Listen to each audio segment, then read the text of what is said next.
Alan Schoenborn killed his 3 children 4 years ago, but his mental illness led to him being judged to be not criminally responsible for the murders. And so already he can apply for day parole. The fact a killer with a mental illness can be out in public so quickly after the crime distresses victims' families. But changes to the system are now coming. The fact that victims live in fear because they can't have confidence that they will know if or when their abuser is free on a day pass in their neighborhood is simply wrong. It's unjust, and it's offensive to Canadians' instinct of justice.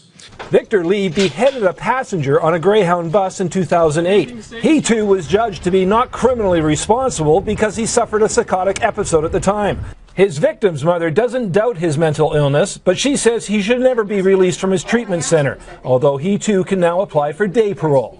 I don't think freedom should ever be an option. I think mental illness should not absolve you of your responsibilities and your behaviors.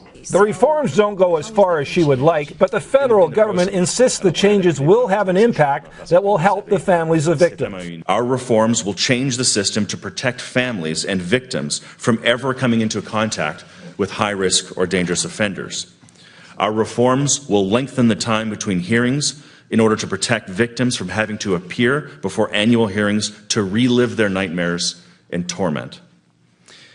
And our reforms will make sure that high-risk and dangerous offenders will no longer be treated casually by our system with new designations.